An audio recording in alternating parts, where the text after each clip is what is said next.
নিজের সচক্ষে কাবা দেখেছেন? কে কে হাত তুলেন? কাবা কাবা, মাশাআল্লাহ মাশাআল্লাহ মাশাআল্লাহ মাশাআল্লাহ। এবার হাতটা রাখেন।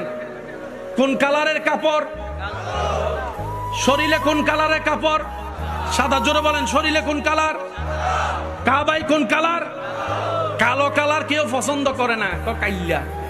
কিন্তু সে কালো যখন আল্লাহর ঘরে আপন হয়ে যায়, মানুষ সে কাবার কালো গিলাপ দেখার জন্য পাগল হয়ে যায়।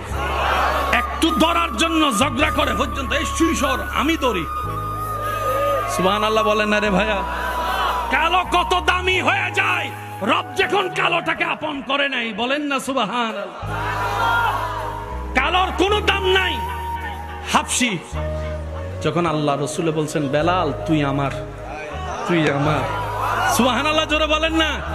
যে গোলামকে কেউ কখনো মূল্যায়ন করে সামনে যেতে দেয় নাই, আল্লাহ রসুল এমন সম্মান দিয়েছে, সেই বেলালকে আজানের, সেই ইমাম, আজান নামাজের আজানের ইমাম বানিয়ে দিয়েছেন। সুবহান।